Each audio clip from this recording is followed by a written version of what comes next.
Okay, I was going to do another video just like last week, but the Patent Office once again issued two memos yesterday, December 4th?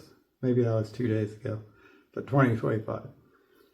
They were the SMED memos, and now today I just saw it's already been added to the MPEP, the Manual of Patent Examination Procedure. So this is big time. I had to push off my regularly planned video because I need to update you guys on this.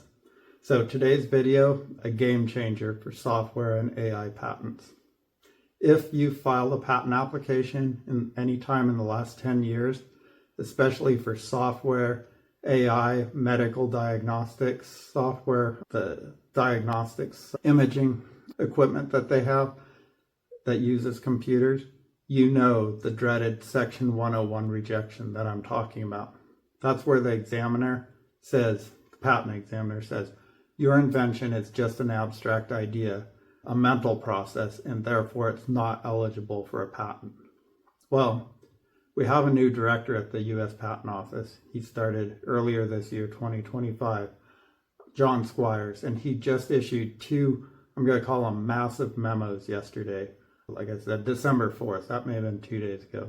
Forget today, December 5th or 4th, but on December 4th. These memos might be the biggest shift in strategy we've seen in years regarding how we fight those rejections at the Patent Office. I'm a patent attorney, and I've been helping my clients get patents for computer and software related inventions for over 25 years. Today, I'm breaking down what an SMED, or I'm just going to call it SMED. I don't know how you would pronounce that, but SMED or SMED. If you hear that during this video, that's what I'm referring to. And it's basically Subject Matter Eligibility Declaration. So I'm going to break down what that is, why the new director thinks you should use them, and one specific rule you need to follow if you want those to work for you. First, let's start with a little context. The new U.S. Patent Office Director John Squires didn't waste any time. Like I said, he just got into office in January earlier this year. And on his first day, he explicitly signed two patents into issuance, one for crypto, distributed ledger tech, and one for medical diagnostics. He also designated a new decision in Desjardins, I think I'm saying that right, as a precedential,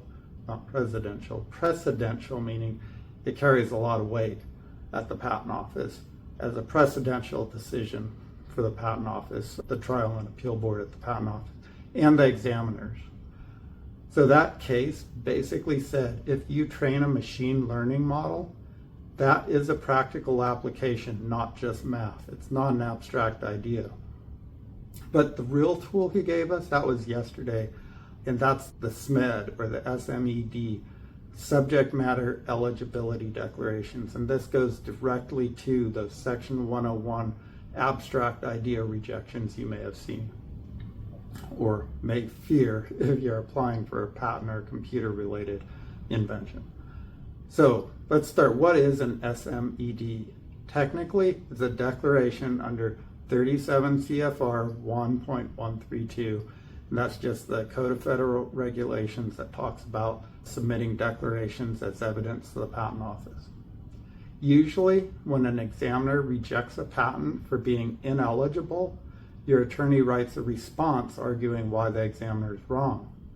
But that's just attorney argument. A SMED, SMED, that's different. It is evidence. It is a sworn statement, usually from the inventor, him or herself, or an expert in the field, and it establishes facts. The director's memo to the patent examiners explicitly tells those examiners that this is an underutilized path. He is effectively inviting patent applicants to stop just arguing and start proving eligibility with facts. The memo gave us some fantastic examples when a SMED can save a patent application. Let's look at three of those. Number one, the mental process rejection. Let's say you have a network security invention. The examiner claims it's just a mental process, something a human could do in their head, and says it's not patentable. Well, you can file a SMED, SMED, where an expert actually testifies on your behalf that, no, actually, these distributed processes are happening on multiple machines simultaneously.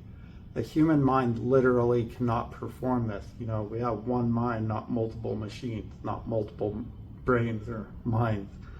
So that moves the discussion now from opinion to fact, because it's one of these declarations, the SMED. Okay, number 2, the second example, AI and neural networks. If you have an AI invention, the examiner might say it's just abstract math. You can submit an SMED, a SMED, with comparative testing results. You can show data that actually proves your new architecture has superior performance or lower storage requirements compared to the older system. That improvement in itself to the functioning of a computer is your golden ticket for patent eligibility. The third example, computer animation.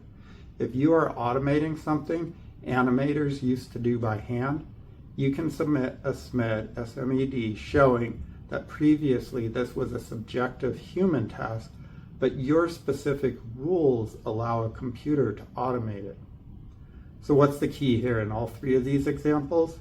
The evidence must have a nexus to what you claimed in the patent application, and you can't use the declaration to add new matter to your patent. You are using it to explain how a person of skill in the art would interpret what you already filed in the original patent application. Now this is critical. There was a second memo issued specifically for applicants and practitioners.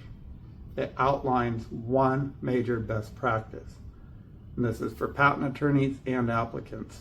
Remind your patent attorney, do not mix your arguments. What do I mean by that? Often, we file declarations to prove an invention isn't obvious, Section 103 rejection, like a declaration proving commercial success. The Patent Office, that memo, is warning us, do not put your eligibility evidence, taking it out of the realm of abstract idea, the SMED, in the same document as your obviousness evidence. Why? Because it confuses the record. The legal standards are different. The director, in his memo, he said he wants a clean record. So the examiner, the Patent Office examiner, can focus purely on the eligibility facts without getting muddied down with other issues related to obviousness. So if you are fighting on these 2 fronts, just file 2 separate declarations. Okay, the takeaway is this. The U.S. Patent Office seems to be signaling a willingness to grant more software and high-tech patents, and that's great with the AI boom. But provided you give them the evidentiary ammo they need to justify. If you have a pending patent application that's stuck in a Section 101 rejection, ask your patent attorney, hey, is this a good candidate for a SMED, SMED, subject matter eligibility declaration? As always, this video is for general information and it's not legal advice. If you want to read these memos yourself, I've linked them in the description below. If you found this update helpful, hit that like button and subscribe. I'll be tracking Director Squires' next moves closely. Thanks for watching.